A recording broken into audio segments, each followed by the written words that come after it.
Okay, so we're going to talk about the exploration aspect of the internal assessment. This is one of the three major ones: exploration, analysis, and evaluation. And it's the one that you're going to begin your internal assessment with. It's sort of like the plan or the design of your internal assessment investigation. So the first strand of exploration is called the research question. This should be a pretty easy one to get full marks on. And in fact, overall, I would say exploration, if you put in the time and you pay attention to the expectations, it should be one that it shouldn't be that hard to get a strong score on. Maybe a 6 is a challenge, but to get a 4 or a 5, I would say is very reasonable for everybody. So we're going to start with the research question. To get 5-6, to get the top level, the topic of the investigation is identified and a relevant and fully focused research question is clearly described. Okay, it's not entirely clear what that means, but let's compare it to 3-4 and 1-2. The topic of the investigation is identified and a relevant but not fully focused research question is described. So the difference between 5-6 and 3-4 is how focused it is. And in 1-2, the investigation is identified. A research question of some relevance is stated, but it is not focused. So it's definitely not focused at all. Okay, so what does it mean to have a focused research question? Well, I've tried to give some examples that maybe fall into different levels. So the first one is, do the leaves of rhubarb contain more oxalic acid than the stems? To me, I would probably give this a level 3-4. You're talking about what you're investigating. So you're going to investigate rhubarb is the thing that you're testing. You've mentioned the specific chemical that you're going to be testing for, and you've got a comparison, comparing the leaves versus the stems. Now, I think a better research question here would be, how do the levels of oxalic acid compare to in the leaves compared to the stems in rhubarb? I also like it if you include the method of analysis. So like in this one, stating when you talk about the amount of oxalic acid, are you going to measure it in grams, milligrams, moles per dm cubed? So including the unit for what you're measuring, and also the method. So in this lab, this is an exemplar lab, the person ends up doing two different titration methods. One's a redox titration and one's an acid-base titration. And so including that in the research question really makes it highly focused. So you're explaining exactly what you're testing for, what you're testing in the leaves and the stems of rhubarb, and how you're going to test it, redox and acid-base titration. That to me would bring this up to a level 5-6. Some more focused ones. This is another exemplar that got very high marks from the IB website. Will the melting and boiling points of the aldehydes, ketones, and alcohols converge on those of alkanes as we increase the carbon number? And if so, at what chain length does the effect of a carbonyl or hydroxyl group become insignificant? So this is looking at melting and boiling points. So this is really an IMF lab. This is a data-based lab where the person was looking up boiling and melting point data. And these are different types of organic compounds: aldehydes, ketones, alcohols, and alkanes. So this one, I would say, is definitely a 5-6. You've got a lot of information about what types of compounds are going to be investigated, what types of data is being looked up, and what's being varied, the increase in the number of carbon atoms. So as the chain length increases. And so we're looking at how these things converge. So to me, this is highly focused, tells exactly what the person is going to investigate with a lot of detail. I'll try to go more quickly. These two, this is how it was phrased as a research question, which I think is rather weak. To what extent does the concentration of salt in saline water affect the surface tension of water? It doesn't say how the surface tension is going to be measured. It doesn't say what salt. So it's not very clear. This was the title of the investigation, so written more as a statement, and it's a lot clearer to me. So investigating the effects of the ionic radius and concentration on the surface tension of aqueous sodium chloride and potassium chloride. So this at least gave the identities of the different salts. It talked about some of the other factors that were being looked at. Still doesn't include how surface tension is being measured, so still not perfect. But I would say this one, is between a 1-2 and a 3-4. And well, this one actually maybe as well. So including the methods, being exactly clear about which things you're investigating is highly important. This one, I believe, received 5.6 when I graded it. How does a change in temperature at 100% relative humidity affect the hydrolysis of acetylsalicylic acid in aspirin pills? So it's highly clear about what's being varied, some of the other conditions like the relative humidity, and what substance is being looked at. I think it could be included. This will measured by this type of analysis, this type of titration would make it stronger. But the research question should be the first thing in your report. Bold it, make it your title, and just make sure it explains what you're investigating, usually independent variable, dependent variable. Include details about the exact chemical reaction or situation you're investigating, and include details about the analysis method if you can.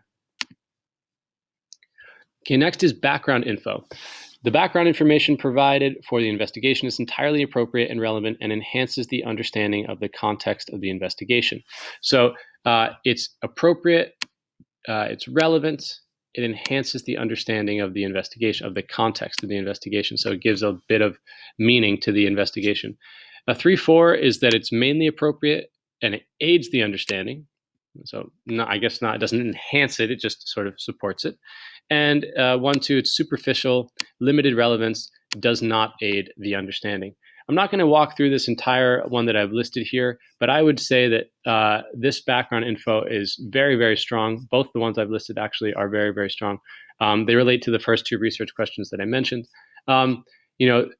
It gives a bit of context, this first one. This part sort of sets it up with a short paragraph about where the idea came from. That enhances the understanding of why this investigation is being done. And then it looks at the actual compounds that are in the rhubarb, and it talks about some of the physical properties that are relevant in the investigation because of what the method ends up being. And it talks about, part of the reasons, again, for the context about why oxalic acid is poisonous. So I guess the thing for me is with background info, give a little bit on context. So why you're doing this investigation, why is it, have some relevance in the world or to you?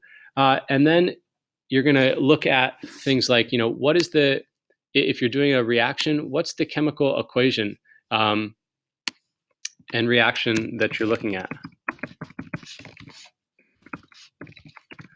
Is there any important info on the reactants that you need to give? Are you going to be heating things up? Do you need to consider what the boiling points and melting points of your different substances are? Is there any background content? Like if you're going to do a lab that involves reaction rate, you should outline, the important parts of collision theory. If you're going to talk about intermolecular forces or boiling points, then you better describe all the different types of intermolecular forces, where they come from, how they rank in terms of strength, things like that. So this is where you're going to give the background content info from the syllabus, so from your notes and from the videos and things like that. So make sure it's relevant. If you're doing a lab on vitamin C and you want to know, how is vitamin C going to change as I boil it, then you don't need to go on and on and on for pages and pages about all the things that vitamin C does in your body. So avoid lists of things that are not relevant.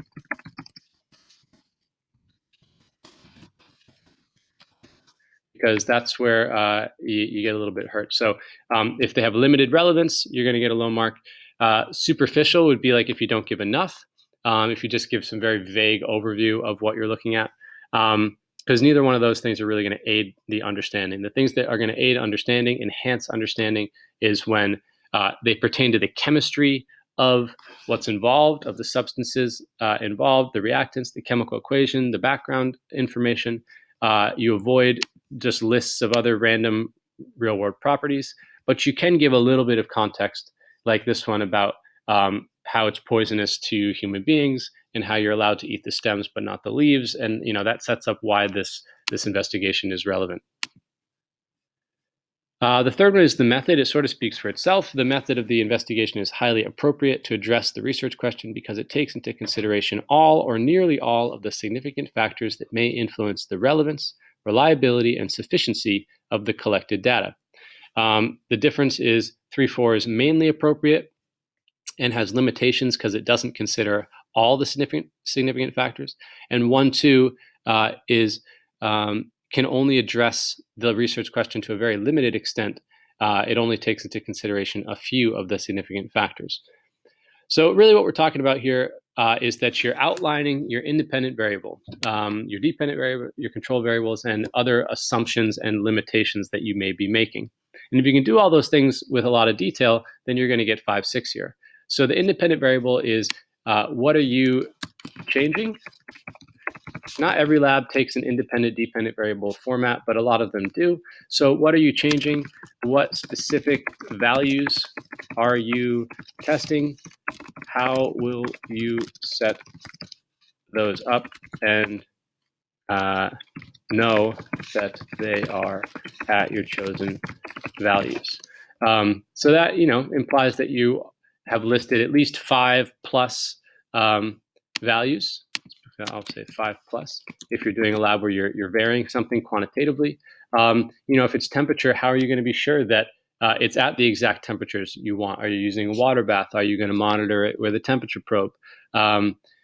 Things like that. You have to include those details to show that you are considering how reliable your data is going to be, how controlled your little independent variable values are. With dependent variable, you want to make sure that you're listing the method of measurement. I would encourage you also to list the method of processing at the very end of the lab procedure as sort of part of the method. So I'm going to take my data, and after I measure the pressure with this Pasco pressure probe, I'm then going to highlight this part of the data. I'm going to get the linear trend line. I'm going to get the slope from that value, and the slope is going to be my rate of reaction value. So the method of processing, if you really want to show that you've thought the whole thing out and that you've really got a clear idea of what you're going to do, include the method of processing. I would say this is especially important if you're doing a database lab. So I've highlighted down here. Unless you explain what you're going to do with all this data that you're collecting, I don't think you can get above a 3.4 if you're doing a database lab.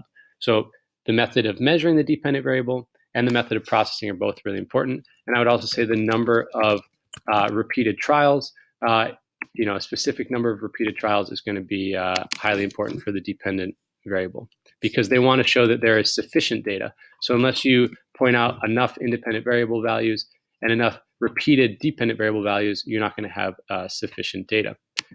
Control variables are really important, and this is really what they're talking about when they say you're considering all of the significant factors. So you don't need to go out of your way. You don't need to list, this is not like equipment. This doesn't mean I'm going to use the same flask every time or the same probe every time, really. That's occasionally that can be a useful control variable, but it's more like if I'm doing reaction rate and I'm changing temperature, then I need to state I'm going to keep the concentration of the acid the same every time, and I'm going to keep it at 1 mole per dm cubed. I'm going to keep the surface area consistent every time. That's because I'm going to use powder every time. So it's not necessarily equipment or normal method steps, just like standard procedures. It's important factors. So how you will control, why you will control, and specific values and methods here. Okay? Sometimes in a lab, it's important, at least I think it's important, to point out that there is only so much control you can have. This is especially important if you're doing a test on like a biological sample, kind of like the rhubarb that we talked about. If you're investigating the level of something in rhubarb, I think you need to point out that there's only so much control you can have over your controls, that you don't know how this rhubarb was grown. You're only getting rhubarb, from 1, maybe 2 grocery stores. And so there's so much that you don't know about this biological sample, and there's so much natural variation. I think it's important to show the grader, to show me and to show the grader that you are aware of that. You're aware that your lab has some limitations, but you're going to go ahead and control it the best you can and make some assumptions. So this is about natural variation, limited knowledge, especially when it comes to like biological samples. This has to do with stuff, if you are leaving things for a couple of days in the room, you're not going to be 100% sure that the temperature stays constant every hour of every day. You just can't know that.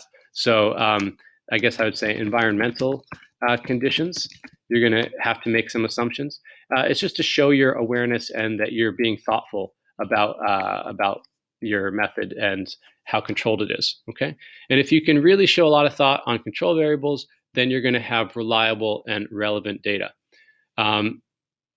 Other things, database, if you're going to do a database lab, make sure you highlight what databases you're going to use, how many you're going to use, the specific type of data you're going to collect. Sometimes data on databases is listed and it's been measured in different ways. So sometimes they may have experimental data and they may also have theoretical data. And you may want to only use one of those things. So maybe only use one method of data collection. That's not going to be for every database lab, but perhaps for some. And like I said before, if you're going to do a database lab, the key is that you get tons and tons of data. Tons of data. Make sure you point out that you're going to collect lots and lots and lots of data, because that's really the point of doing a database lab instead of doing a lab in class, is you're going to look at large amounts of data. The other thing is the processing description. What are you going to do with this data? Are you just going to make a graph? Are you going to do some calculations? Are you going to do some statistical things? Usually, graphing it and comparing how slopes and things like that is enough, but point this out in your method to make sure you can get full marks. Methods can be written in a list of steps, step 1, step 2, step 3. I actually think it's clearer from this grading standpoint if you sort of outline it in small paragraphs, like have a paragraph about the independent variable, explain what it is, explain how you're going to change it, what values, etc. Then do a paragraph on the dependent variable, same thing, all the explanations, and then have a section about control variables where you can talk about each one in a short paragraph. In terms of the grading, I actually think that makes it much easier for me to see your thinking rather than to try to find all the different variables in a long list of method steps. So I would encourage you to consider writing your method that way. And finally, awareness. This is one that sometimes people just forget about, and it really can tank their score in exploration. If you're doing a database lab, then it's probably not one you actually have to do. So it's kind of nice. You have less to do if you do the database lab. But even if you're doing a database lab or you don't think any of these things apply, I would at least put a little a subtitle in your IA that says awareness, and then under it say, it's not applicable. There are no significant safety, ethical, or environmental issues in this lab because it's a database lab, something like that. Just to show that you're paying attention to the criteria. If you're doing a lab that's actually in the lab, that's hands-on, then you definitely need to mention things in this section. So the report shows evidence of full awareness of the significant safety, ethical, or environmental issues that are relevant to the methodology of the investigation. 3.4 is some awareness, and 1.2 is limited awareness. What's going to be really useful for you is using what's called the CLEAPS handbook. It's what the lab techs use when they are looking at their the chemicals that they're going to use to know, what safety precautions they need to take, how they're supposed to dispose of it, things like that. So for chemistry, the two that are most relevant here are safety and environment. So for every chemical you're going to use, you have to consider how safe it is. What are the specific hazards of this chemical? And what safety precautions need to be taken. You also need to consider the environmental aspect, which for me means how are you going to dispose of this? Are you just going to dump the stuff down the drain, throw it in the trash, or do you have to do something special to it? Do you have to put it in a heavy metal waste container? Do you have to put it in an inorganic waste container? Do you have to dilute it before dumping it down the drain? Do you have to neutralize it before dumping it down the drain? And all this information is in this CLEAPS handbook, which is on the website. So this is an example, like for sodium hydroxide. It lists it as a solid right here, and it talks about its properties as a solid. It talks about some of the emergencies to be aware of, and then it talks about it as a solution at different concentrations. So greater than 0.5 molar, in between 0.5 and 0.125 molar, and less than 0.125 molar. And notice that the danger level changes. So when it's pretty concentrated, causes severe skin burns and eye damage. When it's lower, then it causes skin irritation and eye irritation. And when it's really low, it's not hazardous at all. So what I've seen in the past is sometimes people aren't very particular when they read this Kleep's handbook, and even though they're using a dilute solution, they will talk about all this dangers of using the solid. And so then that shows that they're not really paying attention, and they're not going to get very high marks here because what they're writing about doesn't make a lot of sense. So make sure that when you read it, use Control F or Command F, find the chemical you're looking for, and then pick the appropriate, concentration or state of matter that you're talking about. But it talks about the dangers. So for skin and eye irritation, you'd want to wear goggles, you'd want to wear gloves, you'd want to wear a lab coat. Those would be safety precautions. And you would mention that at this concentration, it causes skin irritation and eye irritation. And you can cite the Kleep's handbook. And then disposal, it talks about down here how you should dispose of things. Basically, that you're going to dissolve it in water and then dilute it with, or neutralize it with ethanoic acid, and then you could dump it down the drain. So showing that you've taken the time to look these things up, this should be an easy strand to earn high marks on if you take the time to look up all your chemicals and to be careful, make sure you're looking up the right ones in the Kleep's handbook. It's very unlikely in a chemistry IA that you're going to have much in the way of ethical concerns.